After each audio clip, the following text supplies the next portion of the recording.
Joining me on the More Than Your Age podcast is the founder of ES Counseling and Consulting, Elizabeth Schutz. Welcome to the show. Thanks for having me. I'm glad to have you, Elizabeth. It has been a hot minute since we have seen each other. Gosh, I want to say it's been like a decade, has it? It feels like it. Yeah, there's been a lot of life. A lot of life has happened since we were involved in one another's lives. For the listeners who don't know, Elizabeth and I co-led a youth group, small group of girls, middle school and high school. I can't remember to what point when I know you eventually moved away. Life happened, but we did that for a couple of years. And so we got to know each other that way. But I'm excited to have you on for today, Elizabeth, because your story is going to take a slightly unique approach for the More Than Your Age listeners. But the main thing that I'm looking forward to during our conversation is just learning how you've had to overcome a lot of barriers on negative self-beliefs based on things that you were told as a child through a young adult. And our belief in who we are really, and our value really presents itself in whether or not we feel confident enough to pursue our dreams or just do simple daily tasks that may bring us joy. So I just want to thank you in advance for your willingness to go a little deep with the hopes of helping somebody else. Yeah, thank you for the opportunity to share a little bit about my story. And I think what ultimately led me to really enjoy being a counselor is seeing other people get unstuck from those limiting beliefs. And I think also realizing too, we all have beliefs about ourselves that aren't accurate and get in the way. And I don't think there's anything better that I could do with my time than helping people step into all that they were created for. Yeah, that's huge. Well, so kind of to go back, growing up, you were told that you were just average when it came to talents and gifts, and it really affected you and your academics and elsewhere. What were some of the things that you would hear as a child? And then in what ways did it affect you through academics and other areas in life? Yeah, so I grew up in a church that was very gifted. There was a lot of music and arts talent in my church. And it was also very competitive. And also, my elementary school that I went to, I was in a gifted and talented class, but didn't register gate, the gifted and talented, but was kind of like on that periphery. So it was kind of that narrative of like, there's, you feel close, but you're like not close enough. So I felt that kind of academically in the classroom, but then also seeing my peers at church, be given parts to dance on stage and show their talents and not really have an avenue to discover my own or feel like that was being nurtured. And because that was the only ways in which I saw people being gifted or successful, I could not measure up from that. And so the narrative that I heard was, you're just average. And still remember play date with a friend and, gifted dancer and could sing. And those things were not true about me. And wanting to feel validated and not feel that insecurity about my own. And remember making a comment after we dropped her off and my parents making a comment or statement to the effect that, I didn't have those gifts and feeling hurt by that. And so then it's kind of like, well, what makes me special? So let's say you person doesn't have those gifts that somebody else does. I have a question later that I want to ask that we will get to it, but this is going to kind of semi-relate.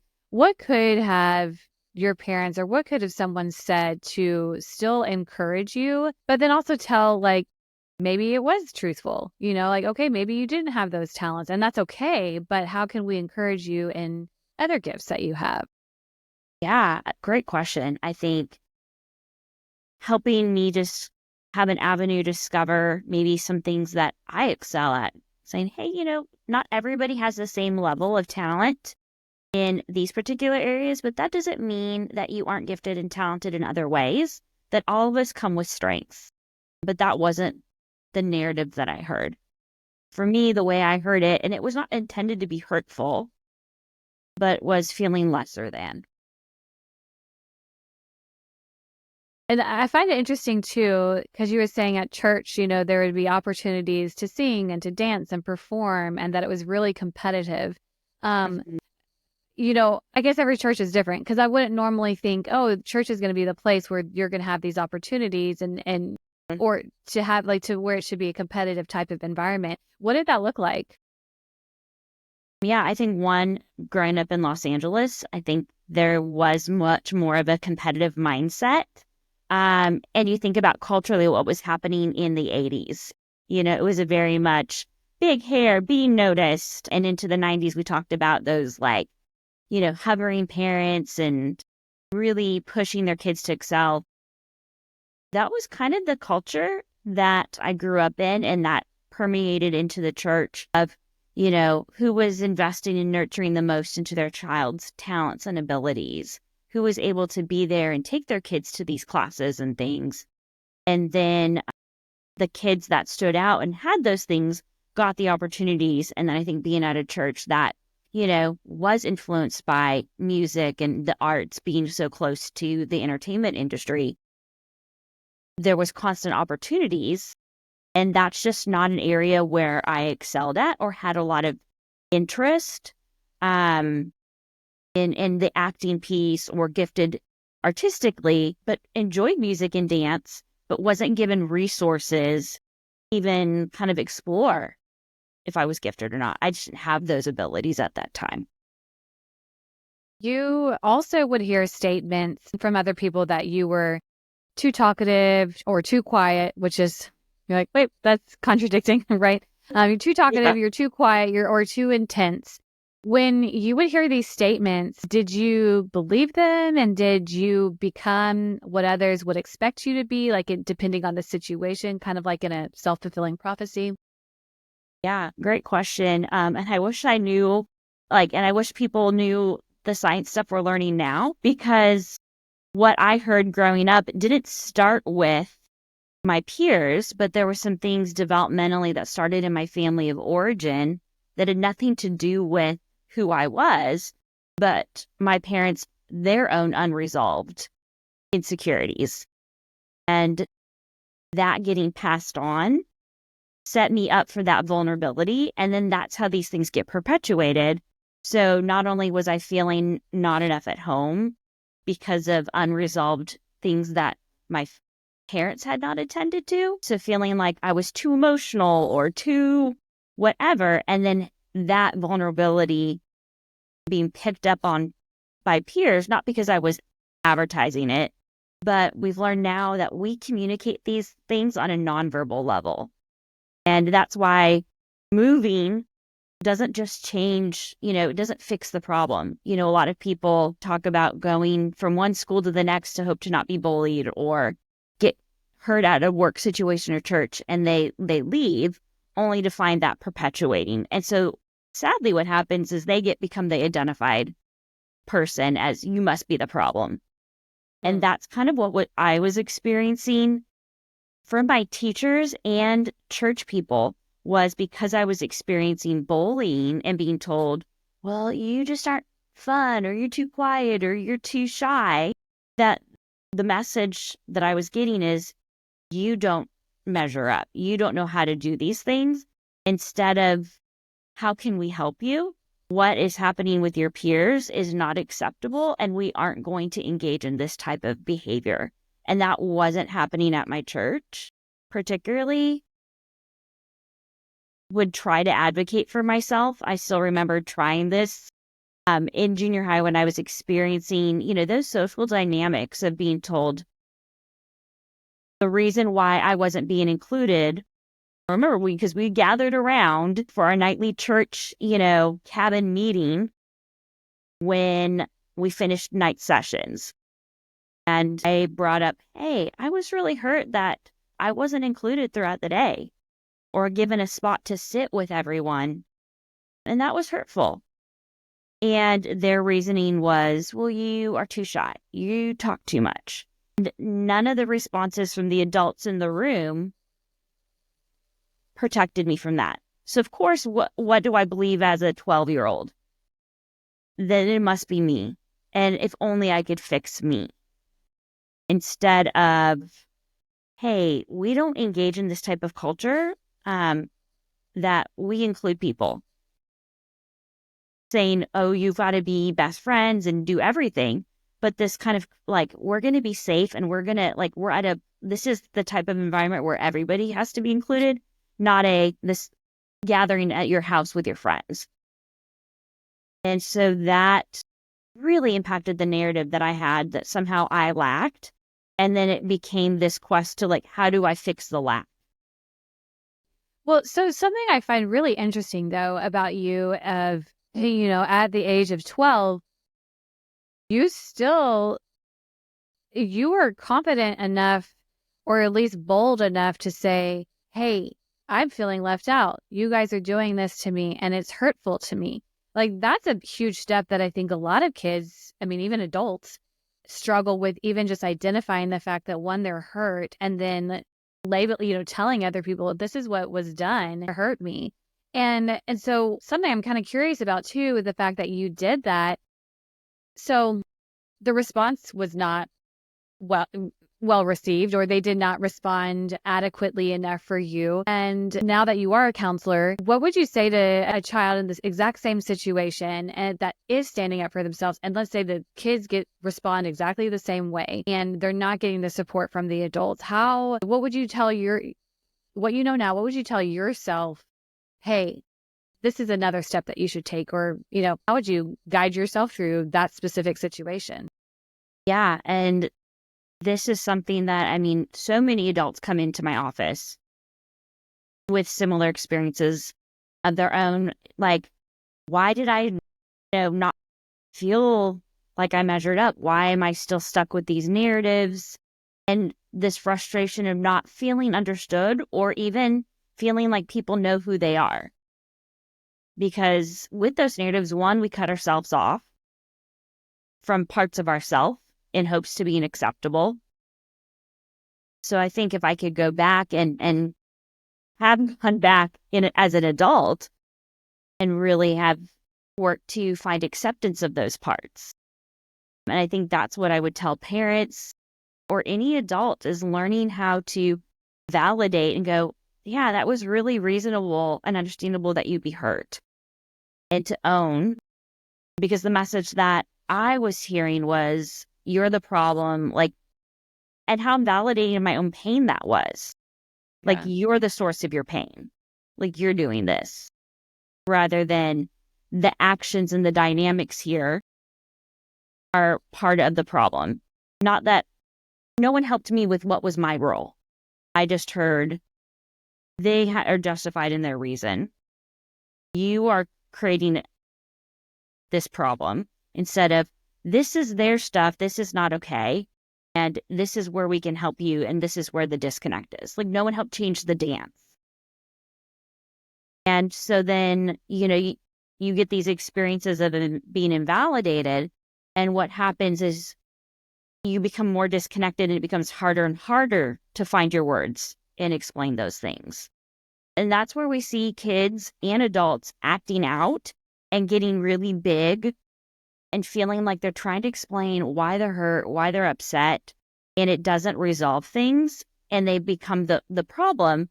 And that's where I would have liked someone to maybe help me find my words and be more clear and specific what was happening, why I was feeling hurt, and then to be heard and understood. And I think that's where we didn't have the language and lens to recognize what we now know about neurobiology and how people create these responses. And it was more about power and the pecking order than value of dignity. And so I think that's where parents can slow things down, adults can slow things down in how they're looking at it. Why is this dynamic happening? Why is this pattern? Why is my child continuing to feel this way or having these experiences? And if you can help them identify that, what is the belief driving it? And if we can identify, if adult helped me identify what I was believing, that contributed to this pattern, it could have shifted a lot sooner. Yeah. Because it was Yeah. based off of something's not good enough about me. So I was acting out of that insecurity. And of course, that's going to be wonky whenever we act out of a wounded place.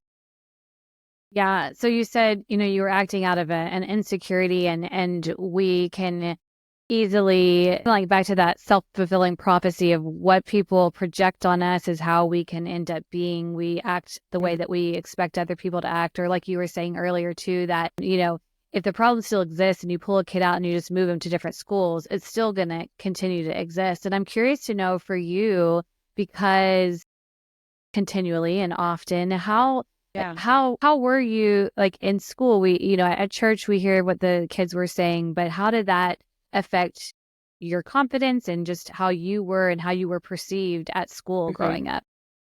Yeah. I think I came away with feeling like I had to prove myself. And so I think that left to kind of that sense of trying too hard.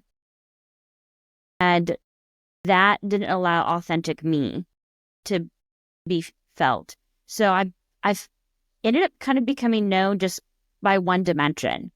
And that's kind of how I need to show up, that I was helpful and very kind and always feeling like unknown. And so that felt very lonely because I could not connect and allow other people to see other aspects of myself because I had felt so judged about that. And so I think that limited got to be connected with. And so if people can only connect with you on a limited dimension, it blocks people from developing those deep friendships. So I think there was a sense of loneliness at school. And then definitely was a target of bullying through about middle school because I'd gone from second grade through eighth grade with this group of people. Consistency, I think, has paid off for me. And I think being true to who I am, I went to a private school for high school, and that was the first time I was in an environment where people shared similar values, and started that process of healing because I found a group of friends that kind of met me where I was at and allowed me to be kind of where I was in my journey. And that is how we help people heal, hurt in relationship to healed in relationship. And so I really see my journey really starting, that healing journey starting in high school, with having really loving friends that were committed to me. And one of those gals is still my best friend today. And so those type of friendships can become the springboard and catalyst. And I have a lot of clients that come in and struggle with relationships and isolating because of wounds. One of the things that I talk to them about is that concept, is we get hurt in relationship. And the only way we're going to heal is in safe relationships. And so we have to do the work, and it's going to feel uncomfortable. And we're going to have to be active participants in challenging those internal narratives. And so having friends that, even though at that age no one was telling me about that I could manage my thoughts and I could have different thoughts than the I'm not enough and, judgment thoughts, critical thoughts. And now I know, like, oh, I don't have to listen to those.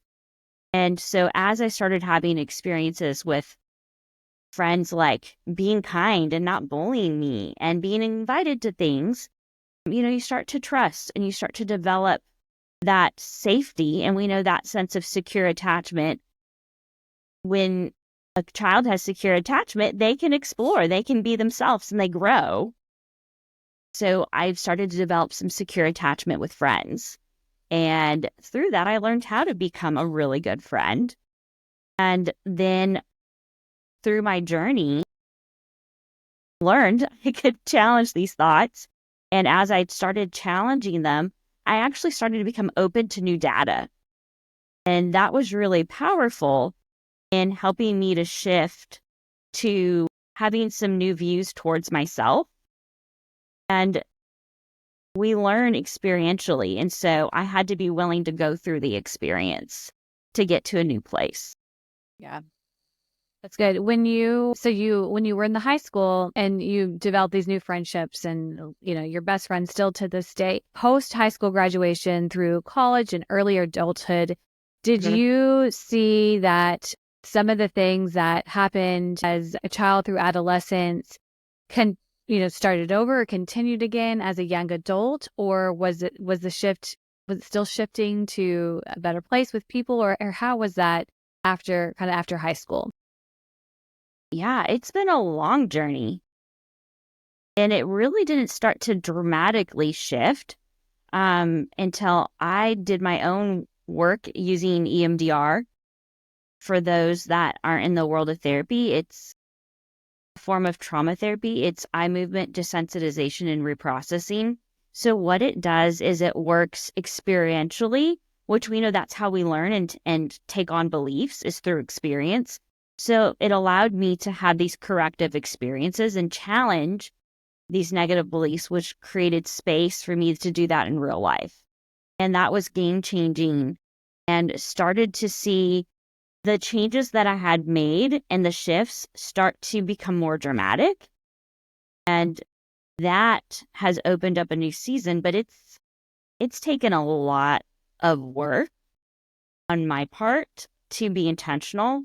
And I think that's where we have to, I think, challenge ourselves in culture of like, we say be kind, but what does that really mean? How are we embodying that from an experiential and not just this passing by? And I think that's where social media, there can be such a disconnect with, we can either be really warm and like, you know, feel connected to people online, but it's actually not an embodied experience. And so we're missing those things. And I think that's plays into a lot of anxiety that teens and young adults are experiencing today because they're not having these embodied experiences of connection and acceptance. That really help the nervous system. We actually regulate better when we're in connection with other people.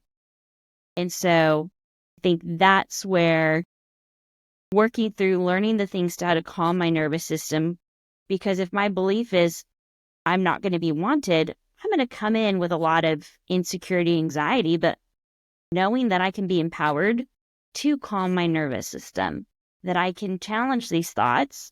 Now I can go, what could be another reason why they walked by and didn't say hi? I Mm. mean, if you've met me in real life, you know I'm short. I'm 4'10". And so I've learned that sometimes I'm just not in people's line of sight. And that's just a real thing. And it Yeah. has nothing to do with how they feel about me. And so that has been like when I could start with one, then it opened up another. And so that's that, like, healing is layered. It's not a one and done process. But I look back on these painful experiences. Yeah, a lot of them really sucked. Like, I don't wish bullying on anybody because no one should experience that. But I see that the desire to not be what they told me to be, I think that's where I knew intuitively that there was something inside of me that did not fit what they were telling me. And I think that's the frustration I experienced that was so painful is I felt like there was all of this inside itching to get out. It was like this energy and told that, no, this is where you belong.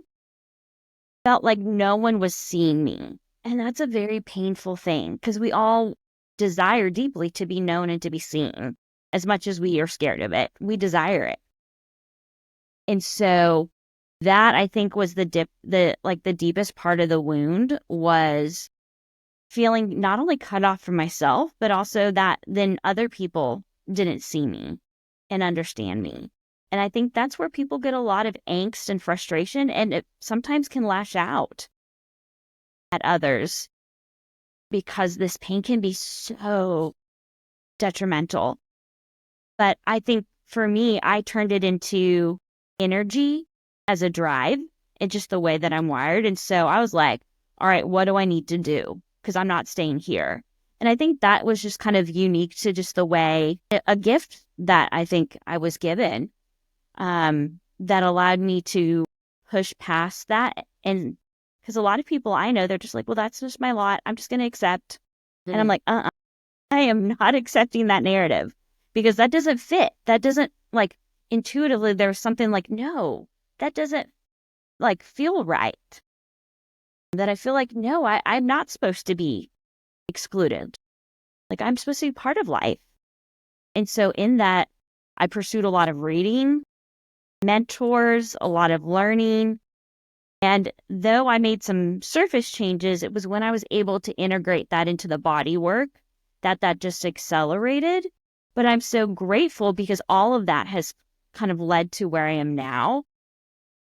But I think it's that like learning how to connect and deeply know like and believe that you were made for something. I still remember I spent 4 years working with victims of trafficking, and one of the most impactful moments that I had with an individual we were serving, we were interviewing her for a placement in our home. We did 24/7 intensive residential care for survivors. And she shared with us just her desire that and her knowledge that this was not the life that she was meant to have. And that just resonated with that drive in me. And I was like, yes, yes. And so every time, recovery is hard. Doing any type of healing takes intentionality. Pushing past emotional pain hurts. It doesn't feel good. And we all have ways to avoid the discomfort. And so anytime we hit that wall, we'd come back to remember that time in your interview and you shared that you wanted more than this. I believe that for you. I believe that you know that. And let's get reconnected with that. That drive has helped her to keep going. I recently got a little update on her journey, and I love that for her, right? Because that's what I want to impart to my clients is that like you can change and you don't have to live in the lies, the inaccuracies that were told to you. Yeah, absolutely. When you, I don't know the proper terminology, so excuse me for this, I guess receiving EMDR therapy, how old were you at the time? I think I was in my early 30s. Okay. So that's a long time from when you experienced the bullying and the hurt up to your, that's 20 years. That's a lot to unravel and to go through and to deal with. And I just think of, from when that happened up to when because you're not quote unquote fixed. Nobody's fixed. I know I'm just, for people who didn't see that, I have air quotes, but it's not all gone away from one EMDR session or, however many counseling sessions. There's still hurt. And I know it's a process you continually have to work on. But that's a long time, and that affects who you are. And like you said, you're not going to allow everything that happened to dictate what you do in life and what happens. And even to where you are now, it's a huge accomplishment. I kind of, when you were saying this, I have a few other questions. I might be all over the place. Sorry to the listeners. Sorry to Elizabeth, but we're just going to go there. So I know I shared this with you that I was going to probably ask this question. I remember when you and I, we're still friends, but when we were friends and we would see each other often, you had made a comment that you wanted, I don't know how old we were, late 20s, maybe early 30s. I can't remember. Somewhere, yeah. Somewhere in that time frame. But I remember you saying, I want to get my master's, but I'm not going to do it because I'm not married.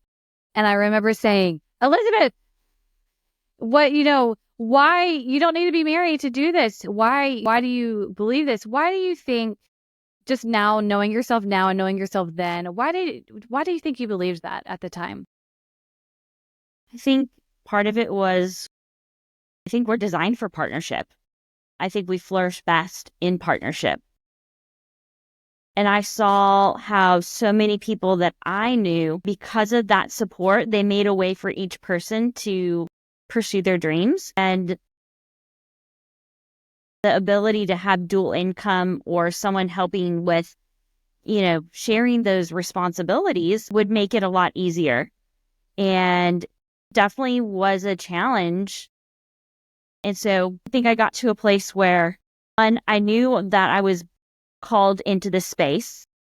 And the question of, I'm not married and Do I just keep waiting perpetually? I think you kind of get to the place of, I'm not going to let this thing hold me back. And also, could I find that in the journey? And I really now have, as I've continued to grow, I think it's been the pathway to fulfilling those things. I don't think I realized how deeply some of these beliefs that I had held on to were in the way. That dream and desire, I didn't realize how I was in my own way. And so going to school and overcoming those beliefs actually helped me to get to a place where now I have been able to recognize other inaccurate beliefs that were in the way of stepping into what I like to say is the abundance of life we were created for. And so that is something I'm passionate about with my clients is we were made to have an abundant life. And that's not meaning like we're raining dollar bills and we have everything we want. Because that's just not reality. Yeah. But it means that we live a connected, healthy relational life that is stable and fulfilling. So when I talk about abundant life, like that's what I conceptualize is a life that feels good relationally, emotionally. We know that we are loved and we experience love from others and give love to others. And so I had to realize that there were ways that I was getting in the way of that dream. And so pursuing my master's, I was a live-in nanny. I did all the things. So, I had to overcome and I had to sacrifice to get that. And I don't regret that.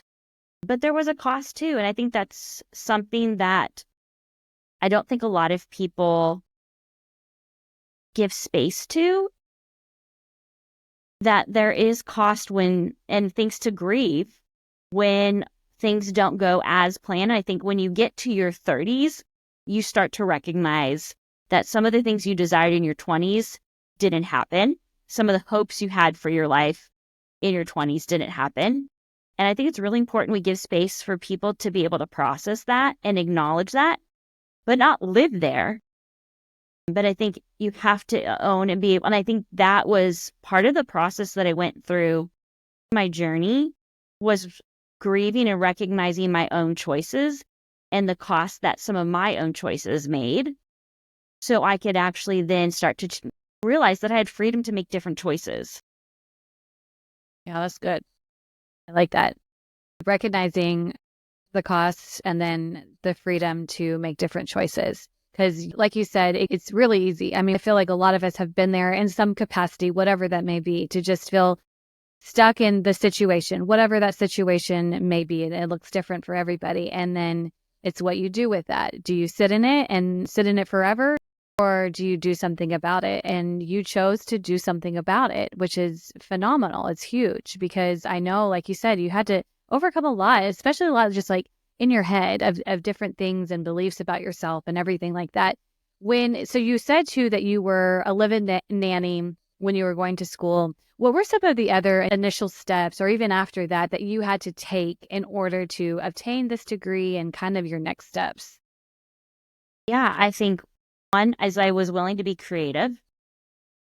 So that was part of like, okay, if I'm going to have to cut my working hours to go to school, what talents or skills do I have? And I had been a teacher, so I just used my teaching skills and moved into role as a nanny.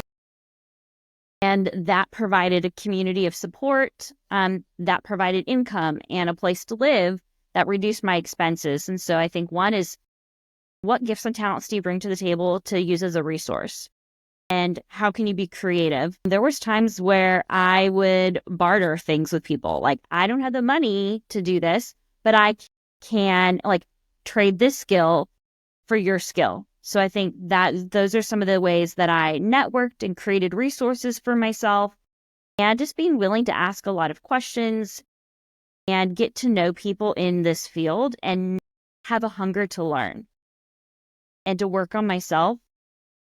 And that's kind of gotten me to where I am today is, can I jump on a Zoom call with you? Can I ask you some questions about what you're doing? Like identifying people who were further ahead in the journey and learning from them creates momentum. It creates opportunities. And then I'm getting to do that for others coming behind me now as a practice owner, teaching at a university as an adjunct, as well as I have practicum students that are getting their master's in counseling that I'm now mentoring and coaching. And so I think, first, like if you're going to pursue networking and learning, like you also have to be willing to give it back. And it's such a rewarding cycle to be a part of. And that's where people, I think, become willing to give and pour in because they know that what they share with you is not stopping there. And it's not just about how you have an agenda to get ahead. That while there may be a self-serving aspect to it, it's also other-serving as well. And I think that's kind of how I overcame a lot of those challenges, was not being afraid to put myself out there and learn and ask the question. Yeah. Oh, I really like that. That's good. Oh, I was going to ask you something that you said, and then I forgot. That's okay. We'll move forward to when you obtain the master's and then eventually you get a job as the director of clinical services for survivors of trafficking and exploitation. Why sex trafficking and exploitation? How did you land there? It makes sense now, looking back at my story, the whole counseling career. It's like, wow, you were such a little Freudian. For those that aren't in the counseling field, Freud was one of the early people in the psychoanalytic space, really thinking about and talking about just kind of that introspective, like self-exploration. And that makes sense now that I was so drawn to counseling later on because I was always asking questions. And my mom was a nurse practitioner and worked on the streets of Skid Row and would take me down there to Skid Row when I was very little. The only memory I have is being told not to touch anything. So, great advice. But my mom said I had a lot of questions about what I saw and always had a huge heart for people. And when in high school, I had read about the life of Amy Carmichael, who was a missionary in India back in, I believe, the 1800s, and was seeing children being sold as temple prostitutes, and the horrific impact that was having on these children. And during that time, we were starting to get some language about trafficking, but we were still calling it prostitution. So I watched one of those investigative specials looking at what was happening in Eastern Europe with girls being tricked into the sex trade, being offered jobs as nannies or housekeepers, and then trapped in this life of abuse and exploitation. And I remember telling my parents, I said, one day I'm going to rescue a prostitute. And it was really just this desire to see people free. And, growing up in LA, I had a lot of exposure to women walking the streets, just given kind of the nature of driving down Figueroa or being in those areas, whether it was an outreach event or just even picking up my mom from work. She worked at a psychiatric facility in LA. And so I just had a lot of exposure to it before we even knew really kind of the dynamics behind it. We just would, oh, it's a prostitute, which that is so not the reality. People don't wake up and desire that. This really stems from trauma and sexual abuse that children and exploitation that children have had. And they don't believe, they have limiting beliefs. And the belief is, I'm worthless. This is all I'm good for. And because of those entrenched beliefs from such a young age, they get stuck in those cycles. And so when I was in grad school and started to learn about trauma and took a class in trauma, I was like, wow, I want this, I want to make a difference. I'm really drawn to this, and ended up working at a residential home just as a resident assistant getting to know survivors and what aftercare looked like and seeing that they had really severe mental health issues that were not of their choosing, that often happened when they were little and systems failed to protect them. Families failed to protect them. And now they needed significant mental health services and were being turned away because of these things. And I think there's that drive, that justice piece of this isn't right. I know, I know this isn't my identity. And I think that kind of same kind of drive. And so I was like, okay, this is it. This is my passion. So I still serve survivors in my practice, which is such a joy to be able to continue to do that, as well as, people that have, maybe find themselves stuck with, kind of repeating patterns of disappointment in relationships. Or maybe they've had some issues in their family. There was divorce or there was some abuse, neglect that happened. So I serve a wide range of clients, but I think what I take to, as someone I've never experienced human trafficking for myself personally, but because I'm a human being that can resonate with the impact of negative beliefs, and I'm willing to go look at my own, we can sit with people and don't have to have the same experience, but because we're all humans, none of us is any better than anyone else. And so that's really kind of the position I take is I'm not better than anyone. We all have to do this work. Yeah. And it's huge, especially, I just think it's the Lord's hand in your life of watching what your mom was doing as a young kid. And, to where you said, I'm going to rescue a prostitute one day. And you've been, working with sex trafficking victims and have this heart. And I really like too what you said that, yeah, our stories are different, but there's still this limiting mindset that we've believed and that I care and no one is better than the other. And so you're able to work not just with your clients in those situations, but like you said, you have a broad range of people as well to work with and to help them. And so I think that's really, really great for you, Elizabeth, just that God's using you in that capacity. Yeah. Something that is it's neat to just listen to what you've done and the work that you've been doing just in your own life and then helping other people as well. When you think back at the Elizabeth who was told you're too quiet, you're too talkative, you're too intense, you're not enough, all these just negative comments, untrue comments that were spoken to you, what makes you most proud of the woman that you are today? That's a great question because I had to discover that because people didn't help me discover that. When I was little, the people that should have been able to didn't have the understanding or the resources themselves to know how to help me navigate that. It wasn't that my parents didn't try. They just didn't know how to help in those ways. And so I think that's where some of those beliefs kind of got generated of, well, if you're just difficult emotionally, then this is challenging. And so that perception becomes it's my issue rather than it's my parents' responsibility to help me to learn how. And if there's a mismatch in kind of our needs, and it creates these negative beliefs.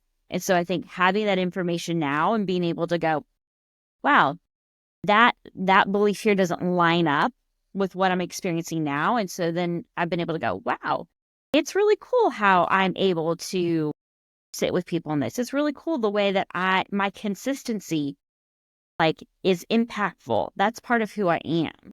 And wow, that makes me show up as a really amazing human being. And so being able to just find those type of things of, wow, these things make me unique.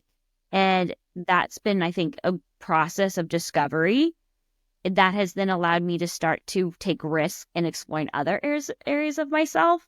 So I think never stop growing. I started playing ultimate frisbee as a 40-year-old and never played anything remotely near that. I avoided that like the plague growing up. And that's allowed me to, I think, a vehicle that's been there to reconnect with parts of myself that I felt maybe unsafe to explore because of these limiting beliefs. that has been experiential because now I'm experiencing this corrective thing. And that has been so powerful and so healing to step out of my comfort zone and to stick with the discomfort. Because the first few months, I felt like fish out of water. I'm playing with people almost half my age who've grown up playing or, were college athletes and, have played Frisbee in college. And here I am 40 trying to keep up with 22-year-old, Susie. I'm like, wait. But the willingness to be uncomfortable, the willingness to like make mistakes and then see people that were professional players make mistakes. I think those are those type of experiential, like I can still accept myself and be valuable even if I made a mistake. Yeah, that's good. And that has been cool. And that has given me a space to like have continual experiences. Cause I think that's one of the things too, as we get into adulthood, we have less opportunities to, I think, have these corrective experiences unless we seek them out. Because we tend to stay in kind of our rhythm and our rut, right? We go to the same place, we do the same things. We're not meeting new people in the same way, potentially, that we do in like our elementary, high school, and college years. And so I think for adults listening is put yourself in an environment where you have opportunities to learn new skills and take in new information. And I've just seen my confidence grow through these experiences. That makes me so happy that you tried and are playing Ultimate Frisbee when that was scary for you. And also, I'm glad you noted that everyone is, maybe not everyone, but a lot of the players are about half your age and that's not stopping you because that's huge. Because that can be intimidating, if you're like, oh, and at former athletes. And I was curious too, because you said that you're doing things that are risky or trying other things that are risky. Ultimate Frisbee is one of them. Are there other things that you're doing as well or that you're wanting to do? Yeah. Well, I'd already been doing public speaking before playing Ultimate and have long dreamed of doing public speaking. But I think because I'm bantering back and forth on the field and more at ease with myself, I think I'm seeing my humor and my personality get expressed in richer ways, which is allowing me to feel more comfortable taking risks in my career, looking to put out some content of my own on social media in the near future because there's such a need for people to get good information and resources about how to shift these things in their lives. And I think some of the best information comes from people who've like been in the trenches and done the work. You can't take people where you're not willing to go. And so I think, wow, I've experienced that it works. How can I help other people come along on this journey and believe that that can happen for them too? And that's something I love. I mean, I know so many clients who've been told by other people, even other providers, that this is the way they are and they will never get better and that they're going to have to struggle with severe mental illness. Like they will always have this diagnosis. And I don't believe that. I believe that you can make changes. Doesn't mean you won't have struggles. And it's a journey, right? It's not a one and done. But I have seen that shift people when they come and sit with a therapist who goes, no, you can get better. These things are treatable and it's not always going to be comfortable. You can do the work and I will walk with you. And that's what we need to offer to people around us is like, you matter. And I'm committed to showing up and that consistency, looking back, I'm like, I'm really proud of that. I'm really proud of how I show up and get to now, because of that, bear witness to other people learning to show up for themselves. And it challenges me to continue to, am I learning to show up for myself more and more? And realizing how important that is. Learning to live that identity that I've always believed was supposed to be there. You're getting me fired up, Elizabeth. I love what you're saying. And I'm just so happy for you and happy to see just the progress and hear the progress in you and like what you've accomplished and what you're continuing to accomplish and you're not stopping. You're trying to grow and putting yourself out there. I think that that's huge. We talked to that realizing your worth and your value takes time, especially if you've been told your entire life that you're not worthy of something. It's more than an overnight fix. It's a process. And women need to know that they have value and that their dreams and their goals truly matter. And my last question is a question I ask all of my guests, and I want to hear what you have to say too with it. So if you could encourage one woman who does feel blocked or limited to pursue a dream or goal based on her age or her life circumstance or limiting mindset, whatever it may be, what would you tell her? Yeah. I think recognize it may not look like you had wanted. There may have to do some grief that it isn't the way that we had anticipated. But that doesn't mean we can't still step into and enjoy a different way of living. Whether that's like, oh, people don't like me. Well, how can you shift that and have good friends? Or, no one's going to want me because I'm this age. Who's going to hire me? How do you create space for yourself by like believing your own value and then like demonstrating that because you believe it and knowing that like it's going to take some risk? Are you willing to tolerate some of that distress? And if you're willing to do that, you can experience different. And I think that's what I like to bring to, and challenge myself to and challenge my clients. Like it can be different and it can be better. It may be a different better than you had envisioned, but that doesn't mean it's not going to be great. Like that. And maybe a different better than you had envisioned. That's good. That's awesome. Elizabeth, I'd love for you to share where people can find you, your website, your counseling resources. Plug away. All right. So you can find me. My website is ES Counseling and Consulting. My email and contact information is all posted on there. My email is just elizabeth@escounselingandconsulting.com. I do have an Instagram. It's just under my name, Elizabeth Schutz. And I serve clients here in person in McKinney and then as well as virtually here in the state of Texas. Perfect. And I'll put that in the show notes. Well, Elizabeth, thank you so much for joining me today and just being vulnerable and honest and just really providing a lot of insight. I appreciate you and I appreciate you joining me today on the More Than Your Age podcast. Thanks, Erica. It's been great being a part of it today.